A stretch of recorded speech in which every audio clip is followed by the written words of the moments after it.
তাইমিয়া রাহিমাহুল্লাহ তার মজমুউল ফাতাওয়ার ৮ নং খণ্ডের ৪২৫ পৃষ্ঠায় স্পষ্ট লিখেছে, কোন ব্যক্তি যদি কোরআনে কারীমকে ডাস্টবিনে ছুটে টয়লেটে নিক্ষেপ করে অথবা পদদলিত করে অথবা পা দ্বারা মুড়িয়ে দেয়, যেরকম এই কুলঙ্গার গত কয়েকদিন আগে করেছে, শাইখুল ইসলাম ইবনে তাইমিয়া রাহিমাহুল্লাহর স্পষ্ট ফতোয়া, তার বেঁচে থাকার কোন অধিকার থাকে না।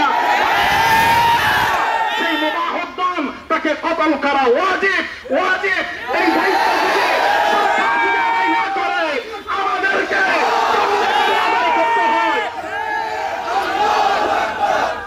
এই দায়িত্ব যদি সরকার নিজ দায়িত্ব যদি এই দায়িত্ব পালন না করে, তাহলে তাওহীদি জনতাকে সঙ্গে নিয়ে হেফাজতে ইসলামের নেতৃত্বে এই অধিকার কেমনে আদায় করতে হয়।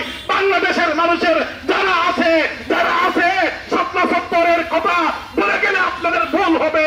স্বপ্ন সত্তর যেরকম কায়েম হয়েছে নবীর অবমাননার বিরুদ্ধে, কোরআনের অবমাননার বিরুদ্ধে আবার স্বপ্ন সত্তর করতে আমরা প্রস্তুত আছি।